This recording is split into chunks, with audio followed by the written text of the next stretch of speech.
পৃথিবী সত্যি একটি বিশাল এবং বিচিত্র এক জায়গা, যেখানে প্রতিটি পথ, প্রতিটি স্থান আমাদের নতুন কিছু শিখতে এবং জীবনকে আরও রঙিনভাবে দেখতে সাহায্য করে।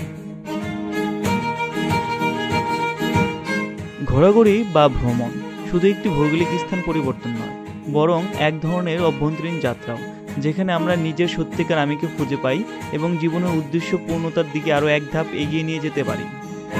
আর যখন নিজের এই সত্যিকার আমিকে খুঁজে পাই, তখন ভ্রমণের জায়গার সৌন্দর্যই দেখি না, বরং নিজেদের গভীরতা, অনুভূতি এবং চিন্তাভাবনাও নতুনভাবে অনুভব করতে পারি।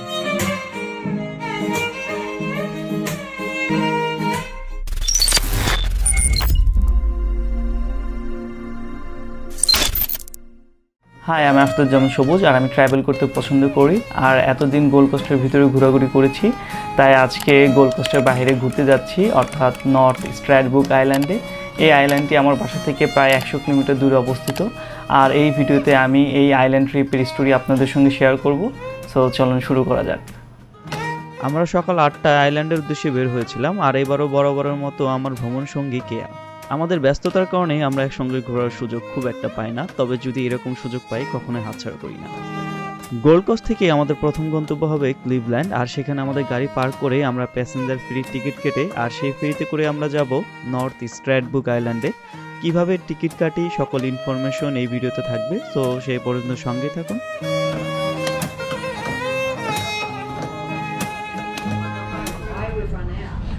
That's all right. Hi. Thank you.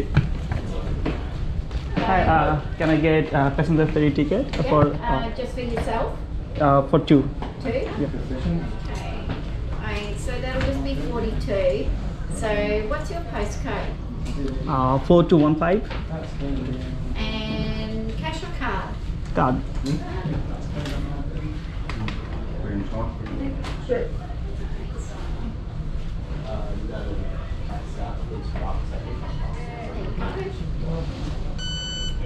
Thank you.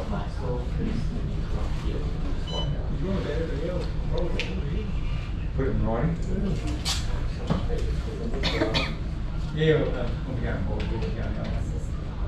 Alright, so your tickets will just pop out there. Yeah.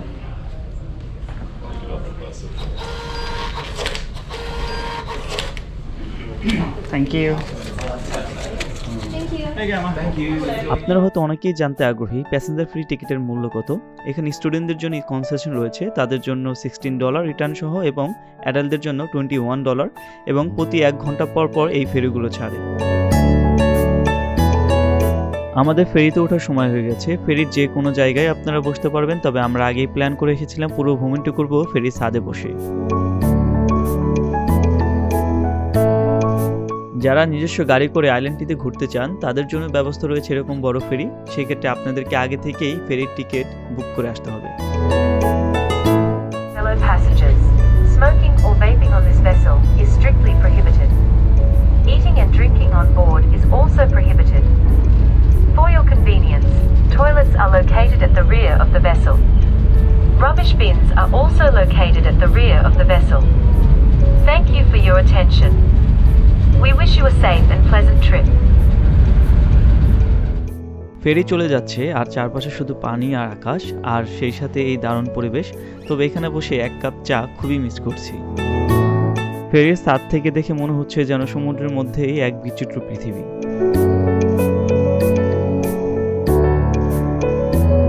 আমরা দ্বীপের কাছাকাছি চলে এসেছি, আর এই দ্বীপটা অনেকটা স্বপ্নের মতো, সাদা বালি আর আকাশের সাথে মিলেমিশে দারুণ এক সুন্দর পরিবেশ তৈরি করেছে।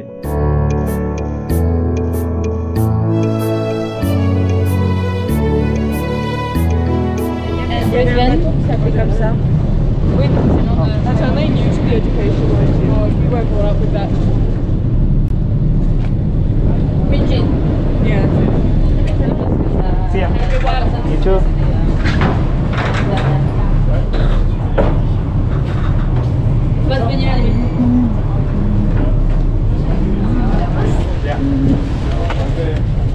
Point lookout. আমরা কই আছি এখন?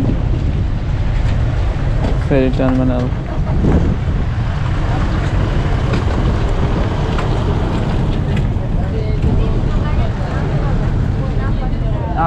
এটা 880 নাম্বার বাস। 880 Point Lookout, আচ্ছা yes.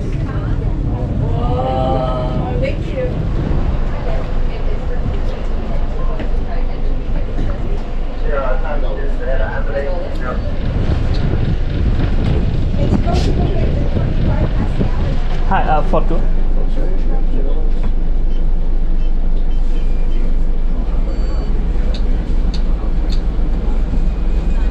Thank you.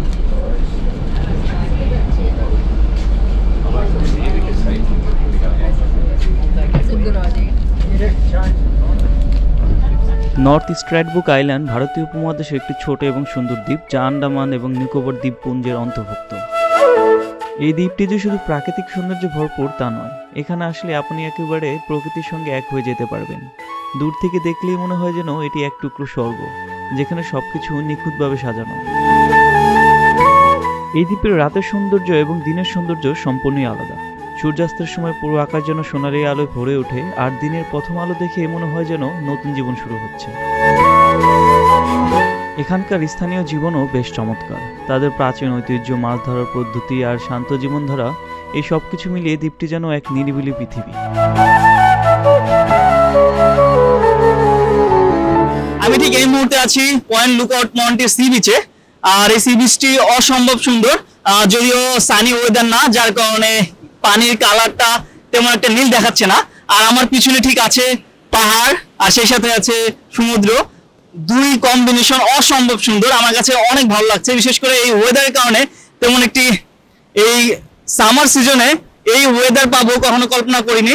আর যার কারণে আমরা খুব রিল্যাক্সে ঘুরতে পারছি, আর আপনারাও এই প্রকৃতিগুলো এনজয় করতে পারছেন। আপনাদেরকে দেখাতে পারছি বিশেষ করে, কারণ যদি রোদ থাকতো তাহলে আমরা এই সি বিচে কখনো আসতে পারতাম না, বিশেষ করে রোদের যে তীব্রতা, যার কারণে। তো আপনাদেরকে এখন আমি কিছু ড্রোন ফুটেজ দেখাবো, আর আপনারা আশা করি এই ফুটেজগুলো এনজয় করবেন এবং সঙ্গে থাকুন। তো এই মুহূর্তে আমি ড্রোন সেট আপ করছি। প্রচন্ড বাতাস, যার কারণে সবকিছু উড়ে যাচ্ছে। আমি জানি না ঠিক আমি এই বাতাসের মধ্যে ড্রোন উড়াতে পারবো কিনা, তবে আমি চেষ্টা করব। যদি সম্ভব হয় আপনাদেরকে এই সৌন্দর্যগুলো পাখি চোখে দেখানোর চেষ্টা করব।